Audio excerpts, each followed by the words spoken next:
আসসালামু আলাইকুম। আপনারা শুনছেন সর্বশেষ আন্তর্জাতিক সংবাদ। শুরুতে শিরোনাম পড়ে বিস্তারিত। গাজায় ইসরায়েলের হামলায় নিহত ৪ হামাস নেতার ছেলে আহত। ইরানে হামলার সুযোগ খুঁজছে ইসরায়েল, জানালো যুক্তরাষ্ট্রকে। লেবাননের বিভিন্ন শহরে ইসরায়েলের হামলা, বহু হতাহত। আরও জানিয়ে দিব, ট্রাকে ধাক্কা দিল বিমান, অল্পের জন্য প্রাণে বাঁচলেন যাত্রীরা। হরমুজ প্রণালী ঘিরে সুখবর দিল ইরান। সর্বশেষ থাকছে যেভাবে হত্যা করা হয় শুভেন্দুর সহকারীকে। ৪০ মিনিট অপেক্ষায় ছিল হামলাকারীরা। এতক্ষণ শুনছেন সংবাদ শিরোনাম, এখন বিস্তারিত। তার আগে অনুরোধ থাকবে ভিডিওতে লাইক দিন এবং ভিডিও সম্পর্কে আপনার গুরুত্বপূর্ণ মতামত কমেন্ট করে জানিয়ে দিন। গাজায় ইসরায়েলের হামলা, নিহত ৪, হামাস নেতার ছেলে আহত। হামাসের নির্বাসিত গাজা প্রধান খলিল আল হাইয়ার ছেলে আজুম আল হাইয়া বুধবার গাজা সিটিতে এক ইসরায়েলি হামলায় গুরুতর আহত হয়েছেন। ওই হামলায় একজন নিহত হন। খলিল আল হাইয়া গাজার ভবিষ্যৎ নিয়ে ইসরায়েলের সঙ্গে পরোক্ষ আলোচনায় নেতৃত্ব দিচ্ছিলেন বলে সূত্র জানায়। এর আগেও ইসরায়েলি হামলায় তার ৩ ছেলে নিহত হন। ২০০৮ ও ২০১৪ সালে গাজা যুদ্ধের সময় ২ ছেলে নিহত হন।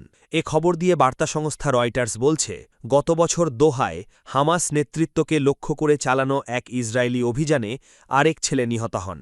হামাস কর্মকর্তা ও আল হাইয়ার সহযোগী তাহের আল নোনো ফেসবুকে লিখেছেন, আজম খলিল আল হাইয়াকে লক্ষ্য করে গোলাবর্ষণ নৈতিক ও মানবিক অবক্ষয়ের চূড়ান্ত উদাহরণ। তিনি আরও বলেন, হত্যা ও হামলা আলোচকদের অবস্থানকে আরও দৃঢ় করে তোলে এবং তারা জনগণের অধিকার রক্ষায় আরও অটল হয়ে ওঠে। ইসরায়েলি সেনাবাহিনী এ বিষয়ে তাৎক্ষণিক কোনো মন্তব্য করেনি। এর আগে বুধবার আরও ২টি ইসরায়েলি বিমান হামলায় ৪ ফিলিস্তিনি নিহত হন। নিহতদের মধ্যে হামাস পরিচালিত পুলিশ বাহিনীর এক কর্নেলও ছিলেন বলে স্বাস্থ্য কর্মকর্তারা জানান।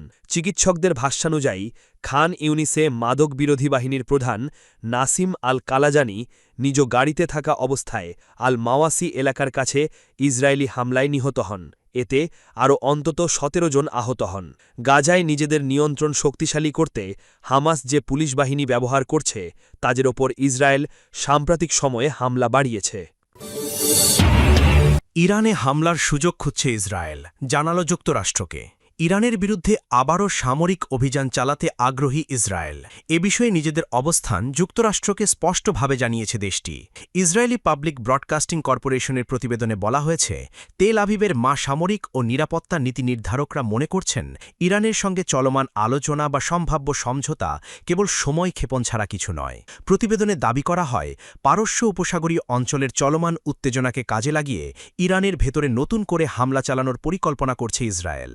লক্ষ্যে গত মাসে যুক্তরাষ্ট্র ও ইসরায়েলের সামরিক কর্মকর্তারা সম্ভাব্য হামলার জন্য নতুন লক্ষ্যবস্তুর তালিকাও প্রস্তুত করেছেন বলে জানা গেছে। তালিকায় ইরানের অপরিশোধিত তেল শোধনাগার, জ্বালানি কাঠামো ও সংশ্লিষ্ট স্থাপনাগুলোকে অগ্রাধিকার দেওয়া হয়েছে। আইপিবিসির প্রতিবেদনে আরও বলা হয়, ওয়াশিংটনের কাছে পাঠানো সাম্প্রতিক বার্তায় ইসরায়েল স্পষ্ট করেছে যে তারা যে কোনো উপায়ে ইরানের উপর আবারও আক্রমণ শুরু করার সুযোগ খুঁজছে। অন্যদিকে মধ্যপ্রাচ্যে উত্তেজনা বাড়তে থাকায় আন্তর্জাতিক অঙ্গনে নতুন করে উদ্বেগ তৈরি হয়েছে। বিশ্লেষকদের আশঙ্কা, কূটনৈতিক প্রচেষ্টা ব্যর্থ হলে অঞ্চল জুড়ে সংঘাত আরও বিস্তৃত হতে পারে। তথ্যসূত্র মিডল ইস্ট মনিটর। লেবাননের বিভিন্ন শহরে ইসরায়েলের হামলা, বহু হতাহত। লেবাননের রাজধানী বৈরুতসহ বিভিন্ন শহরে ফের হামলা চালিয়েছে ইসরায়েল। এতে অন্তত ৪ বেসামরিক নিহত ও অন্তত ৩৩ জন আহত হয়েছেন। নেতানিয়াহুর দাবি, তাদের অভিযানে হিজবুল্লাহর রাদওয়ান ফোর্সের এক কমান্ডার নিহত হয়েছেন। এদিকে ইসরায়েলি আগ্রাসনের জবাবে নেতানিয়াহু বাহিনীর অবস্থান লক্ষ্য করে পাল্টা রকেট হামলা অব্যাহত রেখেছে হিজবুল্লাহ। বৈরুতের দক্ষিণাঞ্চলে বড় ধরনের বিমান হামলা চালিয়েছে ইসরায়েলি বাহিনী। এতে হার্থ হৈরেক ও সাকসাকিয়ে এলাকায় ব্যাপক ক্ষয়ক্ষতি হয়। হতাহত হন কয়েকজন বেসামরিক নাগরিক। ইসরায়েলি প্রধানমন্ত্রী বেনিয়ামিন নেতানিয়াহু জানান, হিজবুল্লাহর রাদওয়ান ফোর্সের এক কমান্ডারকে লক্ষ্য করেই এই বিশেষ অভিযান চালানো হয়েছে। এতে বাহিনীটির এক কমান্ডার নিহত হয়েছেন বলেও দাবি তেল আবিবের। লেবাননে চালানো হামলায় সাধারণ গোলাবারুদের পাশাপাশি আন্তর্জাতিকভাবে নিষিদ্ধ অস্ত্রের ব্যবহারের অভিযোগ উঠেছে ইসরায়েলের বিরুদ্ধে লেবাননের ইয়হমোরের আল শাকিক এলাকায় দখলদার বাহিনী কামানের গোলা হিসেবে ফসফরাস শেল ব্যবহার করে হামলা চালিয়েছে বলে দাবি বৈরুতের ইসরায়েলি আগ্রাসনের বিরুদ্ধে তীব্র প্রতিরোধ গড়ে তুলেছে হিজবুল্লাহ লেবাননের হুলা শহরে নেতানিয়াহু বাহিনীর সামরিক সরঞ্জাম ও বুলডোজার ধ্বংসের দাবি করেছে গোষ্ঠীটি এছাড়া দেশটির দক্ষিণাঞ্চলে অবস্থানরত ইসরায়েলি সেনা এবং সামরিক যান লক্ষ্য করে নিয়মিত রকেট হামলা অব্যাহত রেখেছে তারা হিজবুল্লার দাবি নিজেদের ভূখণ্ড রক্ষায় এবং ইসরায়েলি হামলার জবাবে তারা এই পাল্টা আক্রমণ চালাচ্ছে চলমান উত্তেজনার মধ্যে কূটনীতিতে স্থবিরতার জন্য হিজবুল্লাহকে দায়ী করেছে মার্কিন পররাষ্ট্র দপ্তর দপ্তরের মুখপত্র জানিয়েছেন যুক্তরাষ্ট্র একটি ফলপ্রসূ আলোচনার পরিবেশ তৈরির চেষ্টা করলেও হিজবুল্লাহ হামলার মাধ্যমে শান্তি প্রক্রিয়াকে লাইনচ্যুত করতে চাইছে তিনি দাবি করেন ইসরায়েলের ভেতরে হামলা এবং লেবাননের অভ্যন্তরে ভীতি ছড়িয়ে হিজবুল্লাহ কূটনীতিতে বাধা দিচ্ছে এদিকে গাজায় ইসরায়েলি হামলায় হামাস পরিচালিত স্বরাষ্ট্র মন্ত্রণালয়ের এক জ্যেষ্ঠ কর্মকর্তা সহ 5 ফিলিস্তিনি নিহত হয়েছেন আহত হয়েছেন আরও অন্তত 17 জন খান ইউনিসের আল মাওয়াসি এলাকায় একটি চলমান গাড়িকে লক্ষ্য করে এই হামলা চালানো হয় আলাদা হামলায় গাজা সিটিতে হামাস নেতার ছেলে গুরুতর আহত হয়েছেন বলে খবর পাওয়া গেছে এই ধারাবাহিক হামলাকে যুদ্ধবিরতি চুক্তির লঙ্ঘন এবং ফিলিস্তিনিদের ওপর গণহত্যা হিসেবে অভিহিত করেছে হামাস গোষ্ঠীটি একটি বিবৃতিতে জানিয়েছে মধ্যস্থতাকারী দেশ ও আন্তর্জাতিক সম্প্রদায়ের কার্যকর পদক্ষেপের অভাবেই ইসরায়েল এমন নৃশংসতা চালানোর সাহস পাচ্ছে বেসামরিক নাগরিকদের সুরক্ষা নিশ্চিত করতে এবং ইসরায়েলি আগ্রাসন থামাতে জাতিসংঘ ও নিরাপত্তা পরিষদের জরুরি হস্তক্ষেপের আহ্বান জানিয়েছে ফিলিস্তিনের স্বাধীনতাকামী সংগঠনটি ট্রাকে ধাক্কা দিল বিমান অল্পের জন্য প্রাণে বাঁচলেন যাত্রীরা যুক্তরাষ্ট্রে নিচু দিয়ে উড়তে থাকা একটি বোয়িং 767 বিমান ট্রাকের সঙ্গে ধাক্কা খেয়েছে এই ঘটনায় অল্পের জন্য প্রাণে রক্ষা পেয়েছেন বিমানের যাত্রীরা সামাজিক যোগাযোগ মাধ্যমে দুর্ঘটনার ভিডিও ছড়িয়ে পড়েছে বৃহস্পতিবার 7 মে এনডিটিভির একটি প্রতিবেদনে এ তথ্য জানানো হয়েছে প্রতিবেদনে বলা হয়েছে বাণিজ্যিক বিমানটি নিচু দিয়ে উড়ে যাওয়ার সময় ট্রাকের সঙ্গে ধাক্কা লাগে বেকারি পণ্যের ট্রাকটি দুর্ঘটনায় 20 ক্ষতিগ্রস্ত হয় ইউনাইটেড এয়ারলাইন্সের একটি বোয়িং 767 বিমান নিউ ইয়র্ক লিবার্টি আন্তর্জাতিক বিমানবন্দরে অবতরণের জন্য নিচে নামার সময় ট্রাকটির সঙ্গে ধাক্কা খায় এই সময় বিমানের ল্যান্ডিং গিয়ারের একটি চাকা ট্রাকের জানালা ও উইন্ডশিল্ড ভেদ করে ভেতরে ঢুকে পড়ে এতে কেবিন জুড়ে কাঁচ ছিটকে পড়ে এবং চালক বোর্ডলি জুনিয়রের হাত ও বাহুতে আঘাত লাগে এত বড় দুর্ঘটনার পরও তিনি বেঁচে যান কিছুক্ষণ পর চালক তার বাবাকে ফোন করেন তার বাবা ওয়ারেন বোর্ডলি সিনিয়র বাল্টিমোরের বক্সিং অঙ্গনের পরিচিত মুখ এবং বক্সিং হল অফ ফেমের সদস্য তিনি জানান তার ছেলে প্রচণ্ড আতঙ্কিত অবস্থায় ফোন করেছিল তিনি বলেন সে নিজেই বিশ্বাস করতে পারছিল না আমাকে ফোন করে বলল একটি বিমান তাকে ধাক্কা দিয়েছে আমিও বিশ্বাস করতে পারছিলাম না বোর্ডলি সিনিয়র জানান তার ছেলে শরীর জুড়ে ব্যথা পেয়েছে এর মধ্যে মাথা এবং অভ্যন্তরীণ আঘাতও রয়েছে এই মুহূর্তে আমরা শুধু কৃতজ্ঞ যে সে বেঁচে আছে শারীরিক কষ্ট হয়তো একসময় সেরে যাবে কিন্তু মানসিক ধাক্কা অনেক দিন থাকবে তিনি বলেন পৃথিবীর সবকিছুর জন্য মানুষ প্রস্তুতি নিতে পারে কিন্তু একটি বিমান এসে ট্রাকে ধাক্কা দেবে এমন কোনো ব্যাপার কেউ কল্পনাও করতে পারে না অন্য কোনো চালকের ভুলের জন্য প্রস্তুত থাকা যায় কিন্তু বিমানের জন্য নয় এটা অবিশ্বাস্য যুক্তরাষ্ট্রের national transportation safety board NTSB ঘটনাটির আনুষ্ঠানিক তদন্ত শুরু করেছে তদন্তে ফ্লাইট পরিচালনা আবহাওয়া পরিস্থিতি মানবিক ত্রুটি ক্রু ব্যবস্থাপনা এবং এয়ার ট্রাফিক নিয়ন্ত্রণ সহ বিভিন্ন বিষয় খতিয়ে দেখা হবে ইউনাইটেড এয়ারলাইন্স জানিয়েছে বিমানটি নিরাপদে অবতরণ করেছে এ ঘটনায় যাত্রী বা ক্রুদের কেউ আহত হননি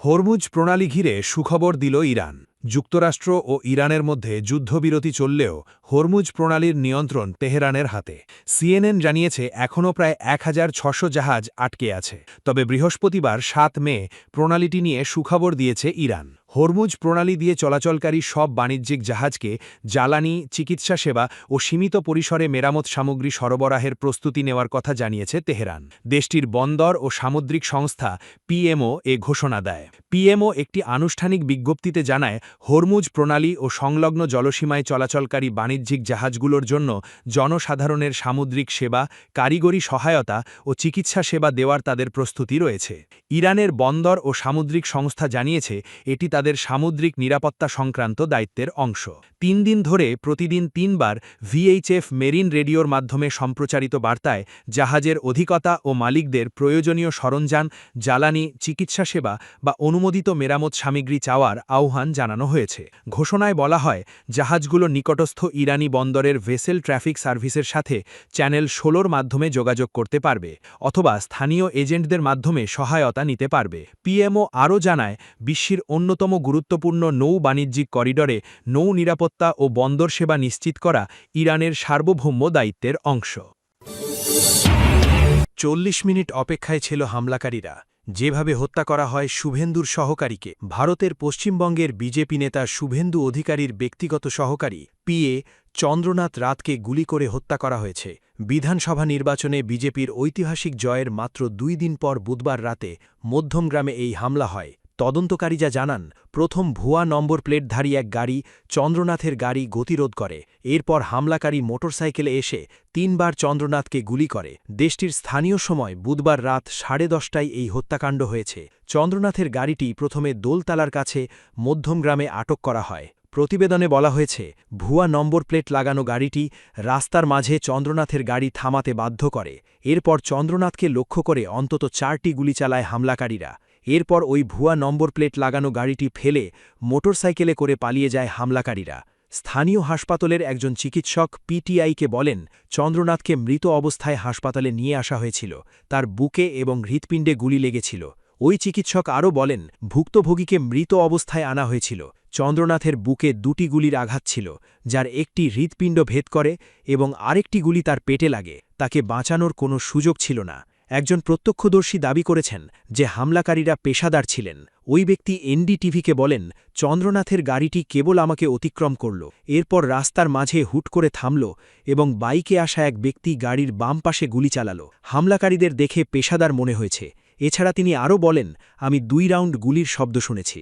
রাত 10:30 থেকে 11টার মধ্যে এই হামলার ঘটনা ঘটেছে। প্রাথমিক তদন্তের ভিত্তিতে বলা হয়েছে, হামলাকারীরা 4টি মোটরসাইকেল এবং একটি গাড়ি এই হত্যাকাণ্ডে ব্যবহার করেছে। পশ্চিমবঙ্গের ডিরেক্টর জেনারেল অফ পুলিশ সিদ্ধানাথ গুপ্ত বলেন, চন্দ্রনাথের গতিরোধ করা গাড়িটি জব্দ করা হয়েছে, কিন্তু গাড়িতে যে নম্বর প্লেট লাগানো ছিল তা ভুয়া। এছাড়া মোটরসাইকেলগুলোরও নম্বর প্লেট ভুয়া ছিল। হামলায় অত্যাধুনিক অস্ত্রের ব্যবহার। পুলিশ ধারণা করছে, এই হামলায় হামলাকারীরা অত্যাধুনিক অস্ত্র ব্যবহার করেছে। পুলিশের এক কর্মকর্তা পিটিআইকে বলেছেন, হামলাকারীরা সম্ভবত গ্লোক 47X পিস্তল ব্যবহার করেছেন। নাম প্রকাশে অনিচ্ছুক পশ্চিমবঙ্গের ঊর্ধ্বতন এক পুলিশ কর্মকর্তা বলেন, এই ধরনের অস্ত্র সাধারণ ক্রিমিনালরা ব্যবহার করে না। আমরা তদন্ত করে দেখছি যে এই হামলায় পেশাদার শুটার জড়িত কিনা। সিদ্ধানাথ গুপ্ত বলেন, আমরা ঘটনাস্থল থেকে গুলির খোসা এবং তাজা গুলি উদ্ধার করেছি। এই মুহূর্তে হামলার উদ্দেশ্য স্পষ্ট নয়। 40 মিনিট ধরে অপেক্ষায় ছিল হামলাকারীরা। চন্দ্রনাথ শুভেন্দু অধিকারীর ব্যক্তিগত সহকারী হিসেবে নিয়োজিত ছিলেন। তিনি মধ্যমগ্রামের দোহারিতে আবাসিক কমপ্লেক্সে থাকতেন। প্রত্যক্ষদর্শীরা বলেন, হামলাকারীরা চন্দ্রনাথের জন্য 40 মিনিট ধরে অপেক্ষা করছিলেন। তিনি স্করপিও এসইউভি ব্যবহার করতেন। এই গাড়িতে পশ্চিমবঙ্গের বিধানসভার স্টিকার লাগানো ছিল, তাই তার গাড়ি চিনতে হামলাকারীদের কোনো সমস্যা হয়নি।